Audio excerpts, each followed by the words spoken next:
We're back on the Unimog today, and what we're going to do, we're going to fit lockable door handles on there, because as they come from the army, you can't lock the doors, and they've got a fixed key ignition, which is not very good.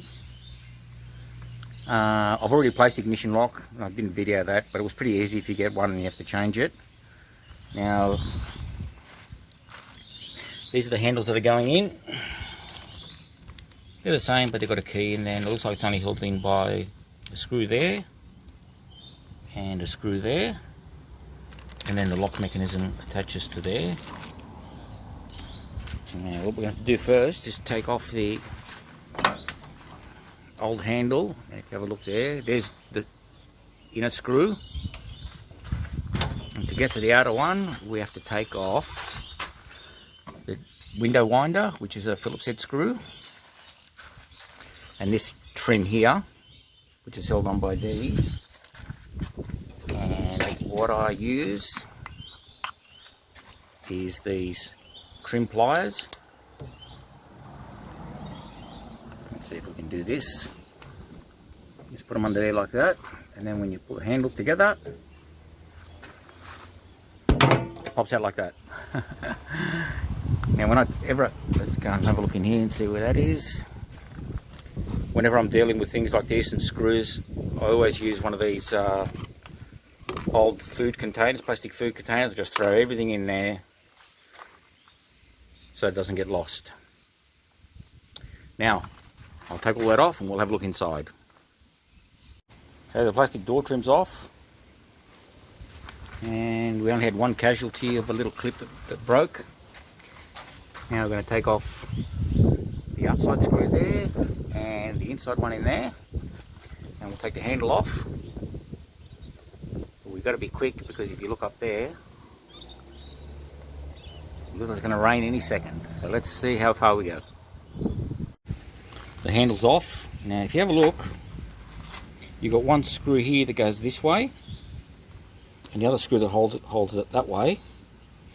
So you think, how do you get that out? Because one's got to get pulled and one's got to get slid. Well, if you go over to the door, you can see there's an elongated hole there. So what happens there is, once you undo the screws, you just pull it back and lift it out. Now here's something that may help somebody who's got a Unimog.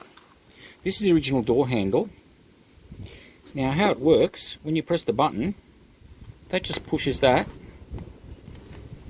and that presses on the door latch to open the door. Now when you lock it and unlock it, this just moves out of the way at 90 degrees, and then you can't open the door. Well, what I've noticed on this thing here, even though I didn't get keys, this is actually a keyed lock.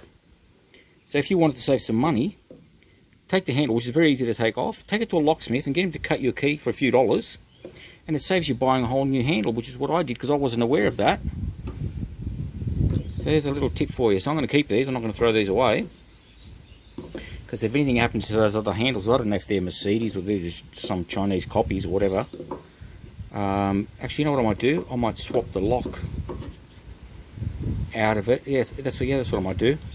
I'll take the lock out of it and then put these handles back on with the new gaskets and stuff. Now what I've done on the outside here, because there was a bit of paint that was worn out, I've just given it a bit of a hit, a bit of a sand and a bit of a hit with some camouflage paint.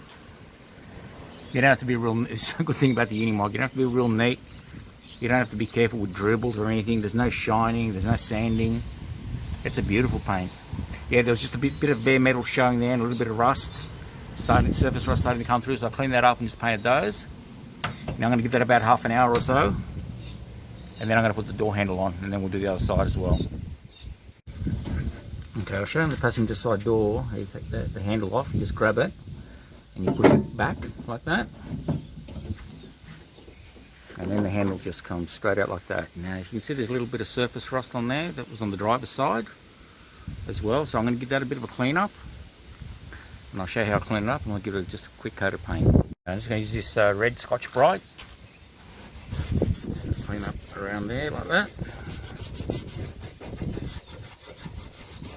Not even surface rust really, it's just a bit of where the gasket has worn through to the paint, and it's started to leave a little stain there, and it's cleaning up with this pretty good.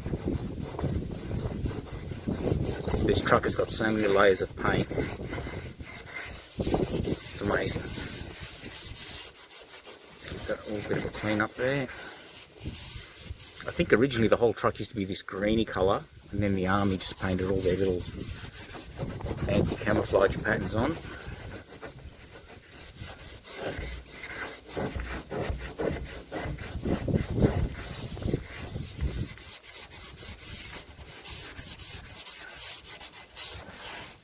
Just to give it a bit of a cleaner look, I may eventually paint the truck all back to this original green colour, but I'll leave the camouflage canopy on there so you can still see it was an army truck. I think it'll just look neater.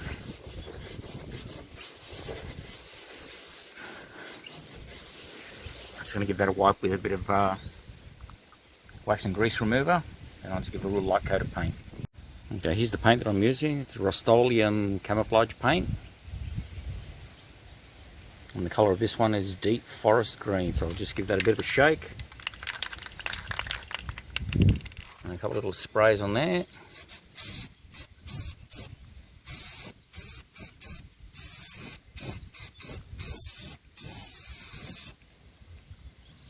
That'll do me. And the good thing about the camouflage, you don't have to worry about masking it up. No colour matching, just make your own pattern. Okay, let that dry and then I'll put the handles on. Okay, a little correction there. I just read the instructions on the paint. It's fully dry in 24 hours, so I'm going to wait until tomorrow to put those handles on there. I don't want it to start sticking or anything, so we'll be back tomorrow. Before you put the door handles in, this is the original one. As you can see, when you press the button, that pushes out and pushes on the tab to open the door. Now see the screw on the end there? On the replacement one, it's got an adjustment nut on it.